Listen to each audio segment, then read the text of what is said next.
In today's video, I'm going to teach you how to add icon links in Card. If you're building a simple one-page site and want clean, clickable buttons that lead to your social profiles or any external page, Card's icon element makes that quick and polished. I'll walk you through choosing the right icon, attaching your link, and placing it neatly on your page so it looks great on desktop and mobile. Start by going to the Card website and signing in. From the home page, open your dashboard. This is where all your sites live. Click the project you want to edit so it opens in the builder. Give the page a second to load and make sure you're on the canvas where you want the icons to appear. Next, click Add. This opens Card's element panel. Choose Icons. This inserts an icon element onto your page, which you can configure to show a single icon or a small row of icons, depending on how you style it later. You'll see a settings panel appear on the left or right, depending on your layout.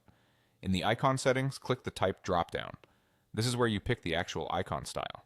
Card includes a wide range of brand icons and common symbols. Use this dropdown to browse what's available. If you're aiming for social links, look for the official brand icons so users recognize them instantly. Consistency matters, so try to keep the same style and size across all icons you add. Scroll through and select the icon you want. For this example, choose the Facebook icon. If you're linking to something else, the process is the same. Pick the matching symbol so visitors know exactly where they're going. Now paste your link into the URL field. Use the full address with HTTPS so the link works reliably, and double check that it points to the correct profile or page. A quick copy and paste from your browser ensures accuracy.